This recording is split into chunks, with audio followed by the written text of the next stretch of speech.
Hello and welcome back to my channel. Hi, I'm Camila Rose and I do tarot videos and we'll soon maybe be branching out to other things, but for now we are focused on tarot, astrology, all that fun stuff.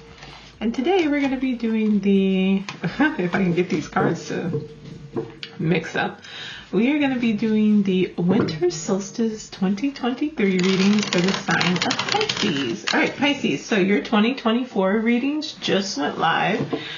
They went live yesterday from this video, and you have your general reading and your love and money readings. I do for singles, couples, and just your money story in general for 2024. So go check those out if you haven't already, and hit that subscribe button. If you're watching these videos, you know you'll be back for more. And as usual, you know, Pisces, you're always on my list of videos that gets taken care of. And let's see what's coming up for you in winter for 2023, heading into 2024. So I'm going to do these readings how I do them for myself personally. So we'll pick a general card. It's very similar to the yearly readings, only instead of it being quarters, it'll just be like per month. So we'll pick a general card for you all, kind of like what's the energy for the season. Ooh, 10 of Wands. That's good though. End of stress, end of strain, end of overthinking. If you've been kind of having a rough time, then this will be the end of that. All right, so that is for the month of, I always do these like January, February, March instead of like, because Winter Solstice starts on the 21st. That's wild. So we're not going to be trying to say this is December, and we're not going to do like the 21st of December to the 21st of January. That's crazy. So we're going to do January, February, March. And then of course in March, we'll do the spring equinox reading for you all. So, all right. Ooh, this January's looking pretty good for you. Ooh, okay. Pulled more than I expected to, but that's all right. Let me move this up. Move this up, move this up. There we go. All right. So,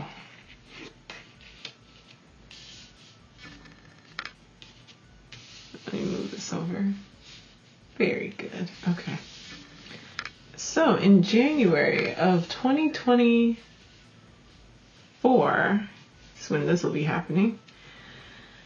Y'all, it's looking really good. Pisces, things are looking very nice for you. We have a 10 of Pentacles, which is the legacy card. So you're really going to be thinking about long-term changes that need to happen. We have a King of Pentacles. So this is either you or someone else that you're engaging with, perhaps a father figure, or someone who manages like the wealth, assets, and money in your family.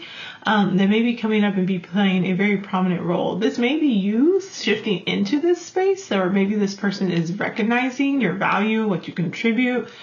This could be work-wise, so this could be a boss that's the King of Pentacles, and now you're getting recognition for like maybe how well you did in 2023. You know, the money that you brought in, the sales you brought in, all that wonderful stuff. Like this is your time to shine.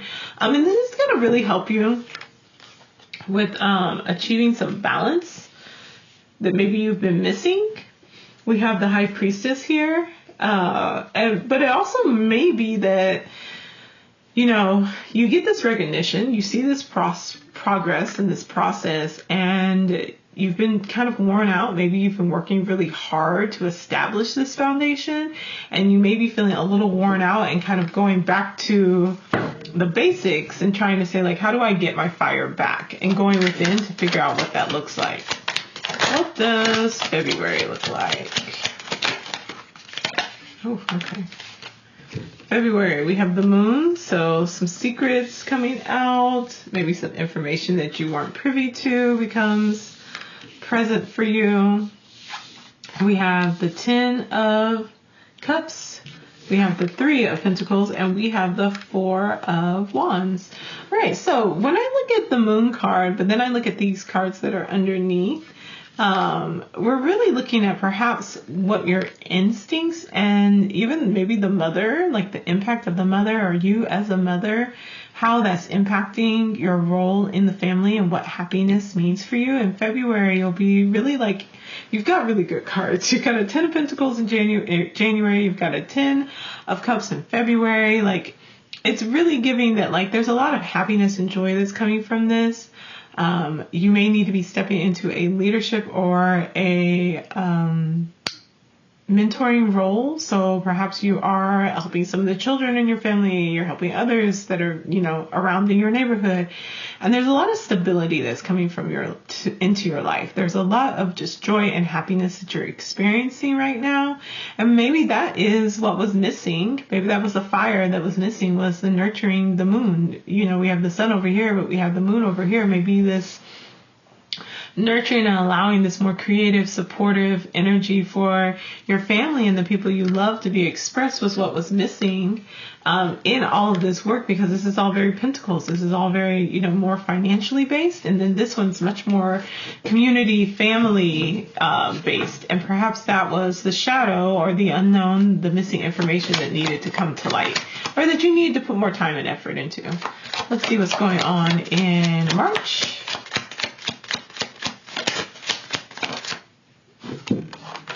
Four of Swords, you need to take a break and rest a bit. Seems on par. Seems like a good idea to me to rest a bit. You got the Seven of Wands, so you may be needing to, there's some fiery energy coming up for you in March. It's okay, we're heading into springtime, we're heading into spring equinox, so fiery energy makes a ton of sense.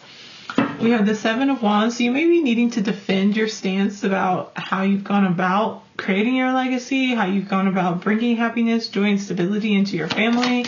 And while you're trying to rest, you're just like, okay, I also have to make sure that I stick with, kind of saw this one coming. I stick with this energy. I stick with maintaining this space and this peace. So we have, you're a little defensive. You're also, we kind of keep going back and forth with a little bit of this. I always kind of look at it as bored energy. Like you've achieved the world, everything's going great, but you're looking at what's next. And you may be leaning towards putting in some unhealthy coping mechanisms, some unhealthy attachment.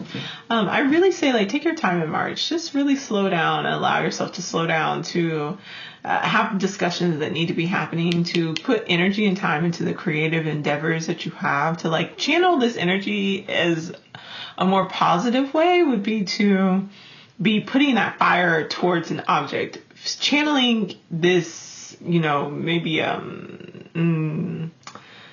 this, I don't want to say spitefulness. It really is more like defensiveness into creating something, into making something, into going further into something, to instead of just looking at the world and being like, me more, actually go out into it, live, go and enjoy yourself, but don't go so overboard that now you're not doing anything that you need to be doing. You're just completely you don't have thrown all your cares to the world and been like, okay, fine, you don't like the way I'm doing it, you do it, and you just, run off and do your own thing. No, stay engaged, stay healthy, stay balanced. What's our outcome for Pisces for Winter Solstice?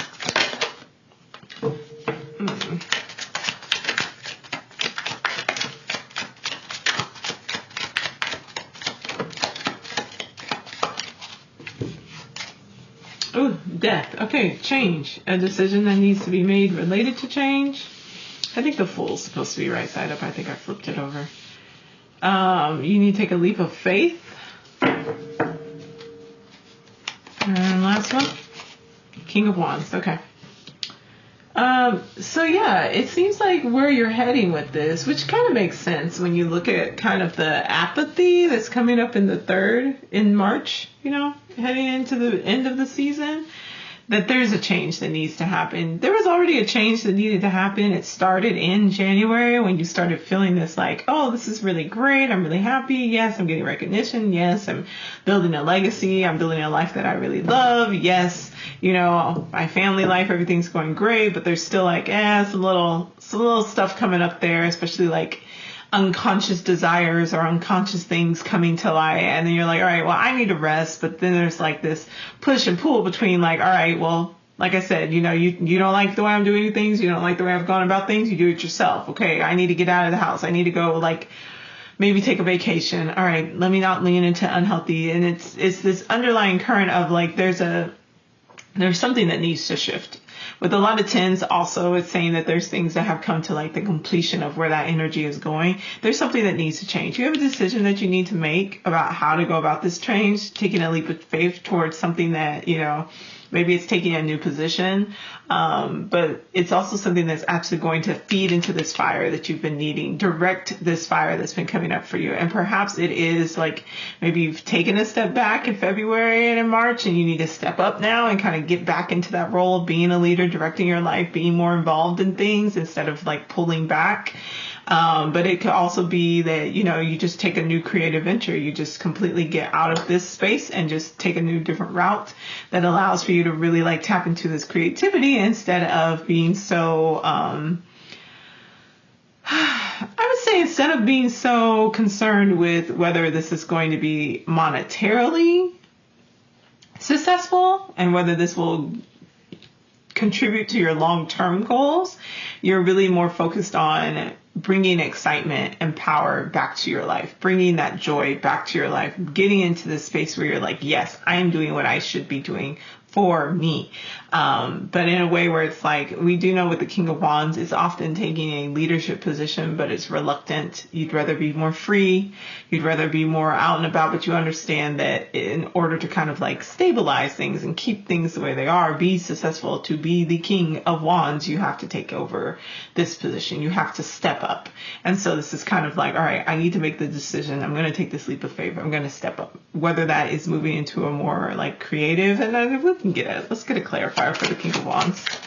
Clarifier for the King of Wands. Ooh. Yeah, because there's stress and there's mourning of things that didn't work out. Wow. Wow.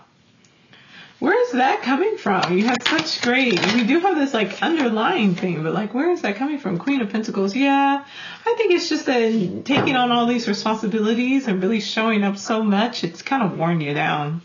I don't think you've taken enough time to prioritize your own self-care, your own like what you need to even allow yourself to see like the dreams that maybe you had to defer or let go of, the people you had to let go of, like in order to get to this space. There's obviously some pushback going on, some conflict happening, the desire for you to have more freedom, even though it's like you've put all of this energy and effort towards creating something that's so stable and secure and beautiful. There's this kind of, it's just this feel like you want something more. And whatever it is that something more is it's a little stressful for you. It's a little, it makes you feel a little sad. And it's something where it's like, okay, you know, King of Pentacles and Queen of Pentacles, you're showing up, but it just feels like you need a little bit more fire. The fire is missing. The earth is there. The stability is there, but the fire is missing. And it's something that's made you sad. And I don't think you realize that that's what was making you sad, was that you were missing that creative flow. You were missing that freedom to kind of do your own thing because you'd picked up all this, all these projects and created this life for yourself. But it was like, I should be happy, but I feel low. I feel stressed. And sometimes that comes with the territory. Like, it's life. That comes with the territory. But it's one of those things where it's like, do you step into this, or do you step into this? Do you stay here, King of Pentacles, Queen of Pentacles, just very stable and secure, or do you take a chance, the Fool, and break out of this box a little bit and say, okay, maybe I need to do a little bit more. Yes, I will be in this position of power. I understand it. That's where I am. That's the life I've created. They're turned away though. So it's a little bit like maybe you need to take more of a, like, you're just on the board instead of being like CEO. You are telling, you know, maybe your kids, hey, these are your responsibilities. You got to take care of this for yourself, you know, if they're of an appropriate age to be able to do that. But, you know, at all points, you should be providing them with the skills and the autonomy to kind of really learn to stand on their own. It's you kind of turning away from standing in the front and getting all of this like forward facing attention to you saying, all right, I'm going to be here, but I'm turning to the side. I'm kind of doing my own thing. I got to have space for me to be able to chase after my dreams. So, all right, that's it. That's your reading for Winter Solstice.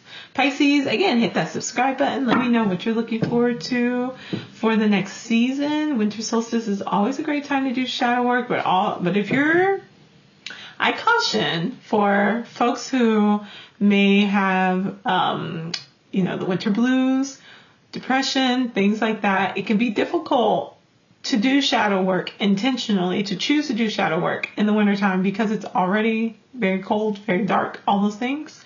I always recommend that if you're one of those people who has that experience, summertime is a much better time to do shadow work where you can get a lot of sunlight, you can go outside a lot, like you can there's just a lot better environmental support for shadow work during the summertime. But if you're one of those people who you like to be cozy, you want to be in the house, you want to snuggle up and get a warm blanket and something nice to drink and journal and dream and do shadow work, then this is a great time to do that. You do have the moon card, which for me is always the shadow work card. So there may be a lot of shadow work that needs to be done in the month of February. We also do in the month of February have in January, we have Saturn moving into your sign. And so, or is it Pluto? I don't know. At some point, Saturn moves into Pisces. I'm pretty sure it's at the beginning of January.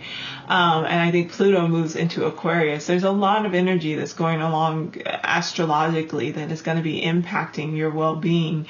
And with that Saturn moving into Pisces, which I may just make separate videos for these, with Saturn moving into Pisces, it's really getting on your case, which I think you're well aware of. That's why all of these Pentacle cards are coming up. I think you're very well aware of the fact that you need to have some stability, that you need to have some systems, you need to get some discipline.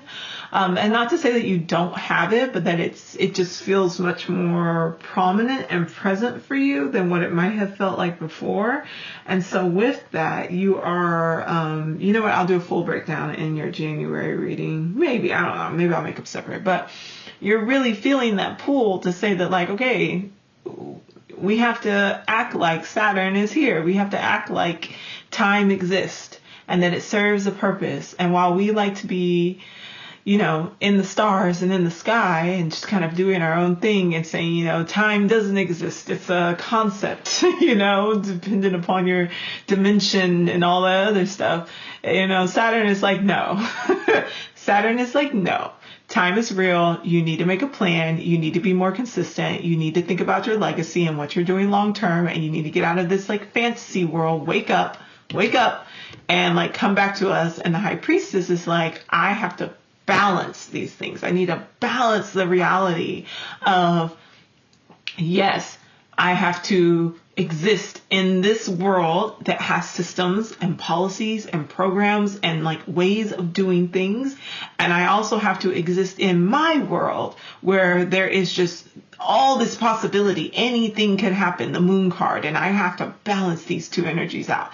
And so it's kind of this going back and forth between balancing out between that sun and the moon, balancing out between your natural affinity to expand and to grow and to seek and to be creative and to literally be the primordial soup, the womb that creates the world, around you. And this very clear practical reality that's also Capricorn is the devil card. So again, it's this push towards practicality, reality, addressing unhealthy habits that you use for escapism in order to when things get tough or when there's conflict to not have to deal with that, or when you're feeling you need more, your world feels too small, not just going into this apathetic state of just, pulling back and going and laying in bed all day, but stay involved in your life. Don't check out, don't check out. If you need to do a little bit more delegating in order to have more time for yourself, but still function, do that. Okay. All right.